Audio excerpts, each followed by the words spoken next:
Hi, Nadia. Hi, Jahan. Good to see you. Good to see you. Although we haven't met physically for a long time, but this is the first step towards meeting in person, hopefully. Absolutely. Absolutely. Okay, so Nadia, you know, I'm a great fan of your work and all the effort that you've put in over the years.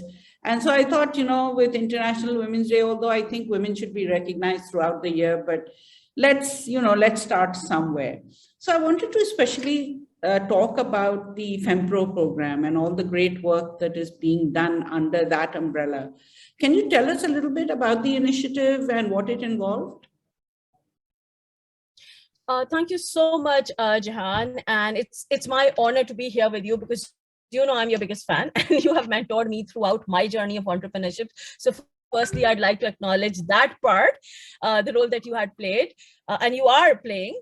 So with FemPro started out as a small project, but now it is a registered company. It is a social enterprise that is focusing on online and offline entrepreneurship education for women.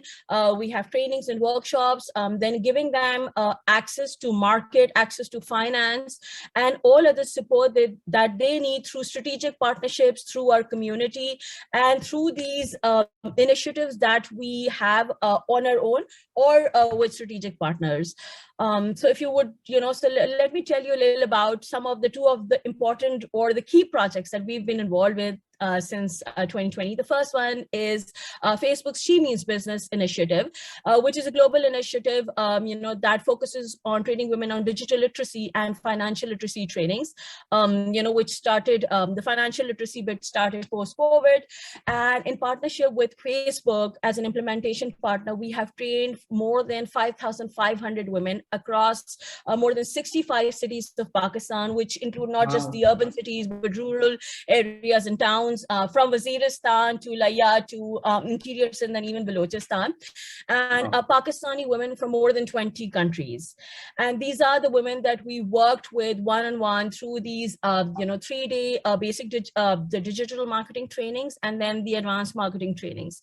So that's a little about the She Means business part. The other project that's very, very close to my heart was Kadam Barao, that we started in November 2021 in partnership with the US Council at Karachi.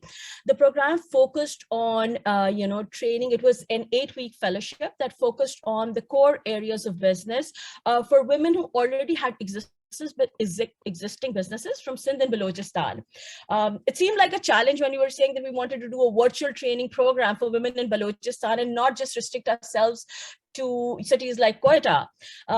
But Alhamdulillah, the outreach was good. The program has just concluded last month and we are having an event with the US Council on Women's Day. And, some of the things that I'd like to highlight is that we had great participants from, of women from cities like Kotri, Kurni, Larkana, Panjur, Pasni, Turba, Sakhar, and, very, very small villages also, which is Tando, Sumro, ahead of Tando Alayar. And this was all virtual.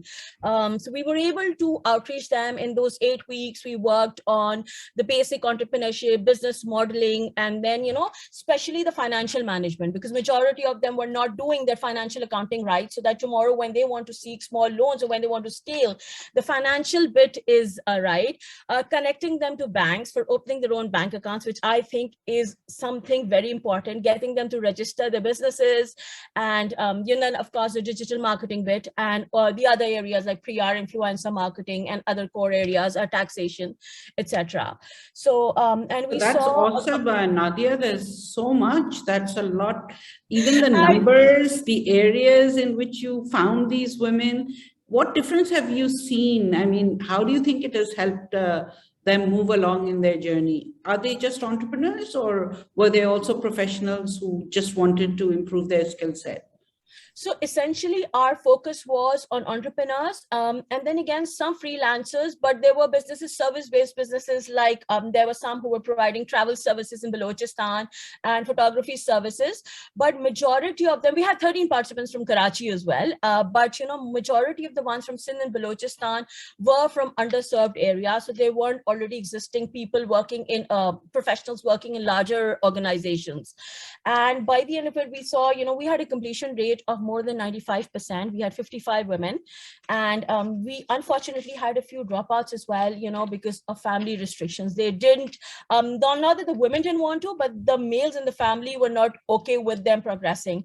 And we will be putting out the stories and reviews during this month of March, and majority of them saw a significant increase in their sales, post their digital marketing skills. Many of them didn't have Facebook pages, so we made them make Facebook pages, WhatsApp business accounts, Instagram, which was new for a lot of them.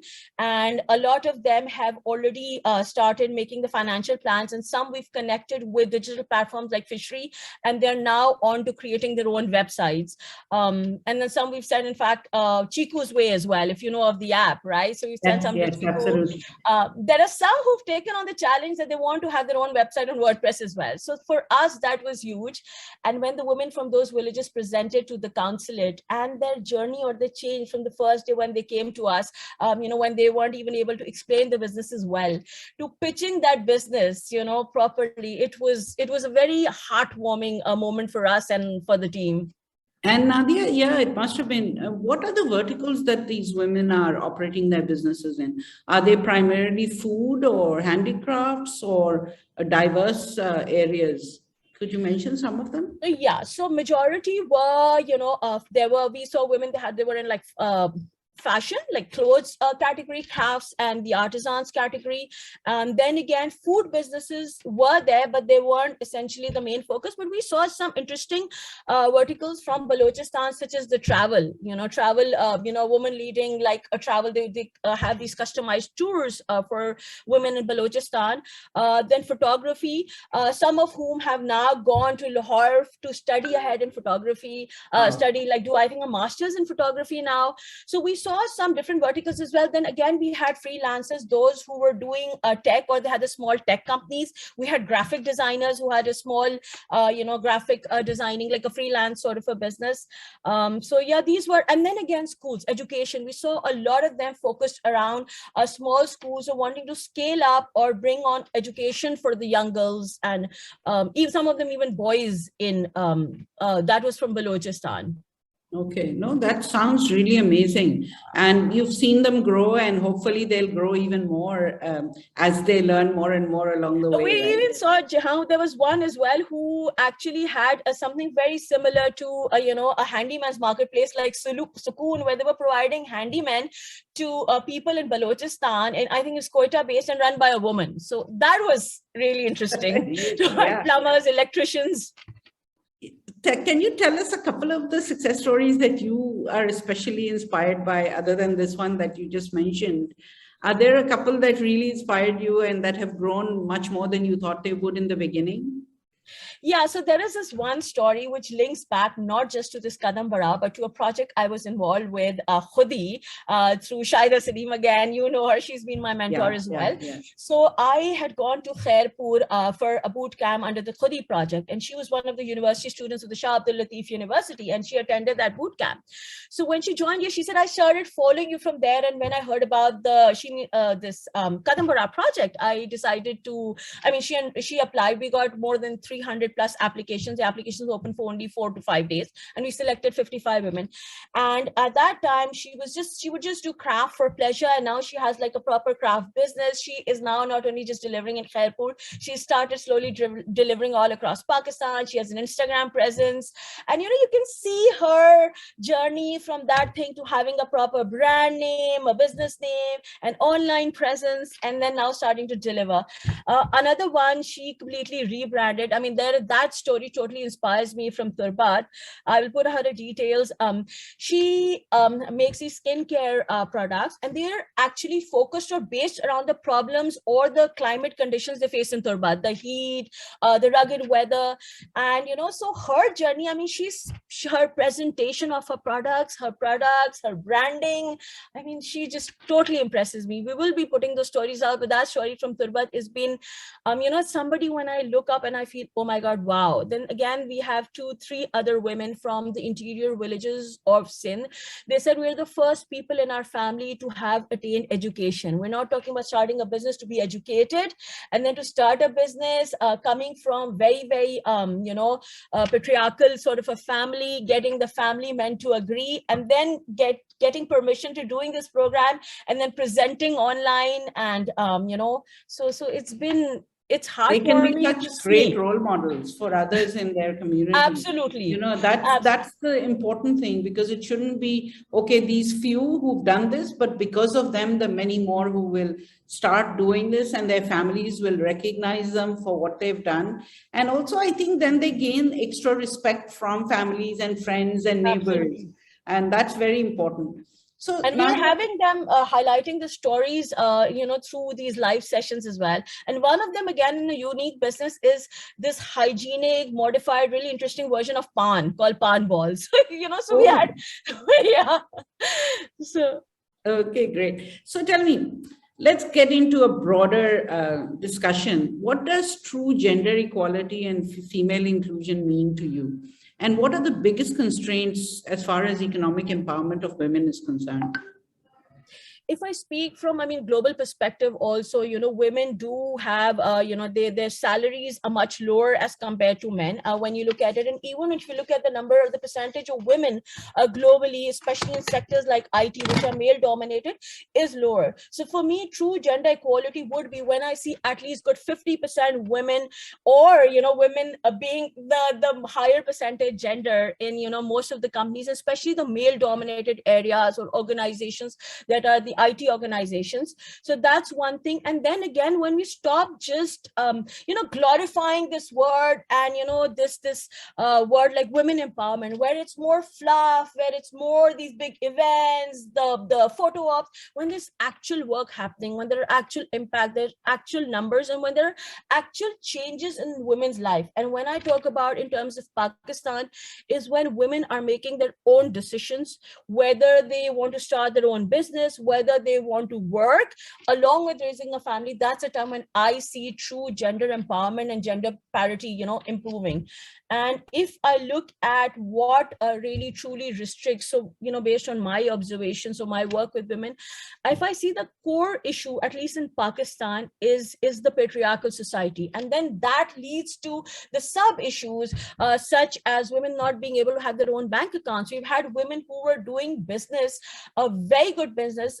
Some of them even having revenues in millions per month, but yet using their husbands or their brothers' bank accounts because the family was not comfortable with them having their own bank accounts. So underbanking, again, the male element, or having to take care of the children, even though they have full-time jobs, they're coming over back at 7 p.m. and then they're taking care essentially of the family, the kids, the cooking, that role. So if you look at all of this, it kind of stems from the patriarchy, or making the decision that if I want to be a lawyer, or if I want to go into tech, or if I want to be an engineer, rather than be limited to, let's say, a doctor, go be a doctor bahu, just for the degree, or, having to do just a home-based business. So Right. I feel if that can be changed, which would involve policies from the government, your private sector initiatives, and I personally feel even the religious clerics, because they can play a very, very important role in changing this overall mentality for, the women being able to grow. Do you think this state bank initiative, banking on equality, which has meant that banks have to take women more seriously as businesswomen, has that made a difference at all, or do you think it's slow going? Honestly, I can see a change. I can see, but I feel as yet the change is slowly happening. It's coming about because we get approached regularly by banks. We've done with JS Bank. There's another collaboration with another bank, which is not from Sindh, in progress at the moment, where they want to reach out and they want to empower women and not just have banking products around for women. They want to actually involve women, as in have more women work with them, more, women doing the general banking with them. them, not just the women focused products. So yes, it will take time, but these are good initiatives. As long as all of the banks are not just doing this to comply with those conditions, they actually do that, as in they actually do that, and there are actual results, then yes, because we have a lot of initiatives and a lot of policies, but when you really dig deep down, they don't The have the execution is impact that they're important. supposed to. Yeah, it's more talk Execution and the and impact. photos. Yeah, definitely. So tell me, do you think, in your opinion, has bias played a role in hindering the professional growth of women? And what kind of biases? You mentioned patriarchy and how that has played a role, but what about a general bias as far as women growing in the professions or starting businesses, growing them being included as a voice in every sphere of life? Do you think these biases have had a role to play, and how can we fight them? So if you look at it globally also, it's not just Pakistan. Yeah, absolutely. Like they always say there's this glass ceiling, No, right? no, it's not just Pakistan. We all know that it has to, it is everywhere. Yeah, it's everywhere. But, and somehow women are seen as, oh my God, this is a very technical job, or this job requires a lot of extra hours, or this is a very intense job, or this would be a stressful job. The woman will not be able to take it. Even internationally, these biases are there that, she may have to handle the family. She's, the woman is in some place considered a weaker gender.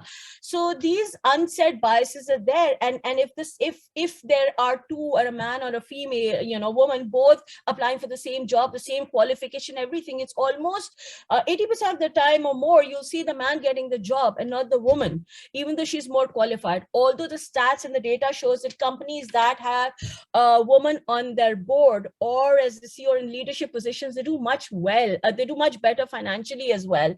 But and if we really see at the moment, if you look at the global workforce as well, only 38.8% of the world's global labor force is women, and in Pakistan, unfortunately, it's only 20%. That's true. Tell me, do you think that things are changing? Because a lot of organizations are reaching out to people like you and me and saying, we want to employ more women. Please guide us. Let us know what we can do to change the workplace, to change policies, and also where do we find the women, because they're not willing to apply for jobs in our organizations. Have you seen that happening? Because I see a lot of large organizations and especially startups who want to include more women in their workforce because they do realize that women have a greater impact and they are more committed and do, great work. So have you seen that change? And is that making a difference? Is there anything we can do to sort of advise them so that more women are attracted towards these jobs? So I feel the change is happening, but it's very slow. I mean, there are some of these organizations are definitely reaching out. There is definitely the talk happening. There are policies being made. There are roundtables being, taking place. All of that. So at least I would say, okay, we are 2 steps ahead. We're moving ahead.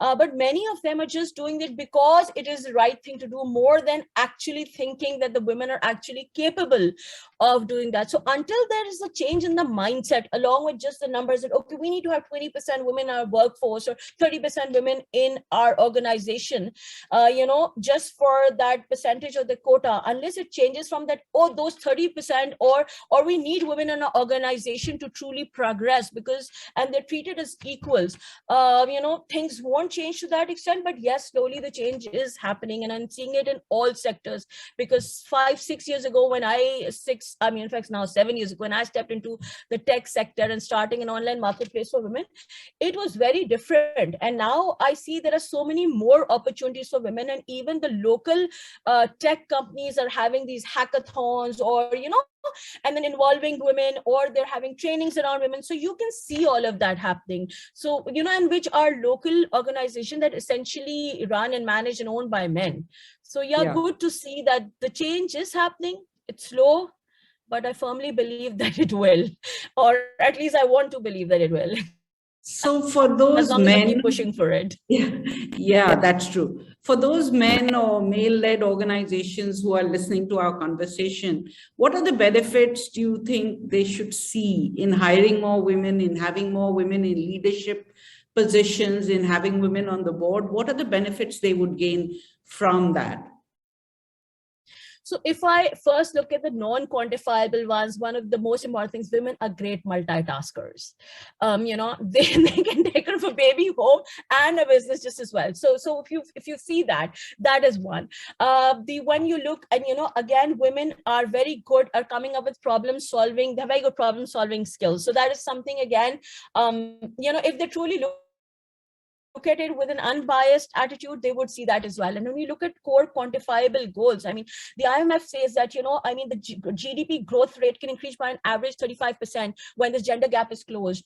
And if we also, look at it that, 12 trillion USD could be added to the global GDP by 2025 if we are really advancing women's equality. So those are some good numbers. And again, in Pakistan, this is 49 more, around 50%, half your population. And, so if you have more women, overall, the economy would prosper. Or again, the research shows that, if a woman is making $1, she spends more than 80 cents out of that on them, or in the benefit of her kids, or back on the society, compared to men that spend 40%. So if you even see it, stats or numbers also say the same thing. Yeah, they spend it on their families, on the development of their homes, on education, healthcare, Absolutely. all the important things, right? Okay, Absolutely. so Nadia, I think they become good role models also for children. Like I've seen kids, working mothers go, although at that time people may think they're getting neglected, but even in my own kids and women around me, those are working, I see those kids to be way more resilient, way more independent, they're focused, they have targeted goals, and they have a very strong personality compared to those who are absolutely just babied throughout. Absolutely. So Nadia, one of the other things that I think you've succeeded in doing, and those of us who believe in the concept of community building, how important do you think that is towards gender equality? The building of communities, having people to rely on, how important do you think that is? So, personally, being a community builder by heart, and one that has been, a part of obviously Facebook's community leadership program, and having met global community leaders from very, very different sorts of communities, not just women-focused communities, I am a firm believer that community building is important in almost all areas. It's not just gender for gender parity or gender equality, because community builds that sense of support, even for entrepreneurs. Like if I'm going through something, and because an entrepreneur's life is of a struggle, and there's another entrepreneur who's in a similar situation, I can lean on them. There is support. It's like I'm not alone. Same applies for a professional or woman working in a multinational. The challenges she faces, raising the kids or schooling or assignments.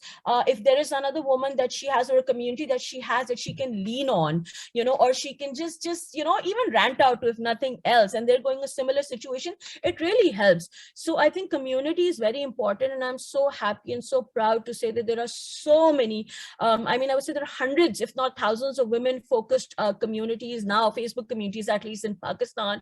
They are providing support to each other around different areas, entrepreneurship, then again, women's rights, and so many other areas. And there's so much learning they can have from each other as well, other than just support, right? Okay, Nadia, you have used tools, mostly Facebook tools, to actually help bring together these communities, and also to help engage them in learning, etc. How can more women do that? What kind of tools are available that they can use in order to benefit others? This is something that I think is extremely important, because a lot of people are not aware of the tools that are available. And so then, they think it's so difficult. But it isn't really, once you know what to use and how to use it, right? So can you briefly tell us what it is, what are the tools that you use that other people can learn from? For sure. My focus has been more on using, I've been saying Facebook, or Meta's family of apps. So essentially, I think as a first step, starting a Facebook group costs nothing. It's absolutely free. You can bring people around, if let's say your community is around women in tech, like Faiza has done women in tech, Pakistan, or Kamal has done Soul Sisters, is around women's rights, or a free space for women, or FemPro and She-Ups, which is around women's economic empowerment. So look at the focus, look at where you really want to build your community in whichever area. And you can always start with Facebook group, WhatsApp groups. And now if you use WhatsApp Business, it's so much easier to manage those communities, to control those groups, to see who is part of that group. So there is a lot more, and all of these tools are absolutely free. And then again, advancing, one can even build communities on other platforms. There is Reddit, there are Medium, there are other platforms as well. But essentially the easier and the simpler platforms, that is I would say easy access, or I think almost everyone and majority of the men you find are using those platforms, are Facebook and WhatsApp. So there even Slack, you can have these channels, you can build communities on a lot of platforms. But for me, essentially, we've used Facebook and Instagram for our community building. And even now, the She Means Business trainings that we have, it's not just a Facebook group, we have the batch groups on WhatsApp, we do the confirmations through that, because we knew that we initially tried out with email, and then we realized that it was so much easier, and it was so much more convenient for the women to manage that through these very, very curated, very small batch groups on WhatsApp. So I think we have now more than 60 or 70 WhatsApp groups of women that we manage, along with the Facebook community that we don't speak about. Yeah, no. And I think women, actually many people, not just women, don't realize how easy it can be. Yeah. Have you seen, how these groups are being used productively? I mean, we've spoken about Faiza, and we, there's so many women who are actually doing Nigata. There are many people who are doing a lot of things and spreading a lot of information regarding rights, regarding opportunities. Do you think there's more that needs to be done in particular areas where, especially where protection of data and privacy is concerned? Because a lot of women worry about that when they're part of any of these groups. What they worry about is, if we're sharing information, is it secure? Is it going to get out? Can we be honest? Can we be upfront? So, any advice about that kind of thing as for when women join groups or communities online? So, I mean, I don't know. I hope my advice doesn't come across very controversial given my role. I always feel, and again, even in the trainings that I've done, I always feel that, putting out all your personal details without having an anonymous post on any Facebook community or WhatsApp group, whatever, no matter how trusted, you're putting it out on the internet. Anyone can take a screenshots, it can get out. So I always advise caution when you're putting certain data or information out, on any, I mean, if there's a WhatsApp group, you don't know the 10 people that, even if you know them, how can you be sure that that information is not going to go ahead? So I do have my reservations about that. Of course, now Facebook communities have this option of anonymous posts. So that's a good thing, but your identity is not revealed and you can get support and you can put data out. But then again, personally identifiable data, which could be risky, should not be put out in communities. That's just, I mean, despite being a community builder, that's how I think around those areas. And when you ask for examples, so I do know, like, with me at FCLP, there was this, this really amazing woman from Indonesia. So she was running these groups on WhatsApp for women, from smaller cities and rural areas of Indonesia.